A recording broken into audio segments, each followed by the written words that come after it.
غیر متعلق باتیں زبان سے نہ کہیں، اسی لیے مزاح میں بھی محتاط رہیں، مزاح کا کیجیے، مزاح کرنا چاہیے مگر مزاح میں محتاط رہیں، عام گفتگو میں محتاط رہیں،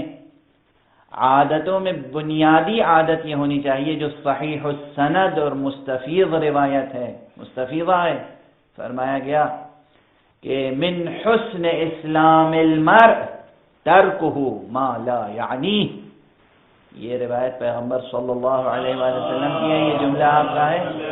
جو امام حسن علیہ السلام، امام حسین علیہ السلام اور متعدد اصحاب اور اہل بیت کے افراد سے ہم تک پہنچا۔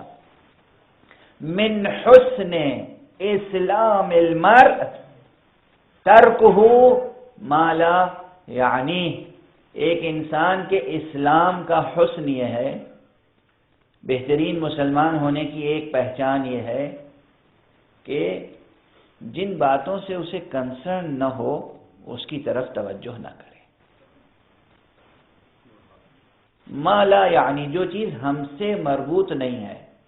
ہمارے لیے جو معنویت نہیں رکھتی ہے، ہم اس کے بارے میں کیوں گفتگو کریں، کیوں سوچیں، کیوں مبتلا ہوں؟ غیر متعلق باتیں چھوٹی ہوں یا بڑی، دوسروں کے مسائل، دوسروں کے بارے میں سوچ فکر، کس لیے؟ باخود باش، اپنی فکر کیجیے، ہر شخص کو اپنی فکر کرنی چاہیے، یہ خود غرضی یہاں پر ہونی چاہیے، یہ خود غرضی نہیں ہے، ہم سلامت رہیں گے تو ہمیں دیکھ کر دوسرے بھی سلامت رہیں گے، یہ خود غرضی نہیں ہے۔ بلا سبب بلا وجہ جو باتیں ہم سے مربوط اور ہم سے متعلق نہیں ہیں، ہمارے لیے اس کی کوئی معنویت نہیں ہے، ہم سے کوئی کنسرن نہیں ہے، ہم کیوں ان باتوں میں کی فکر کریں؟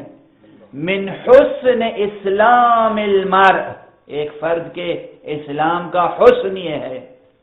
ترکہ ما لا یعنی، جو چیز اس کے لیے اس سے کنسرن نہیں ہے اسے وہ ترک کر دے۔ تو ایک تو یہ کہ کوشش کریں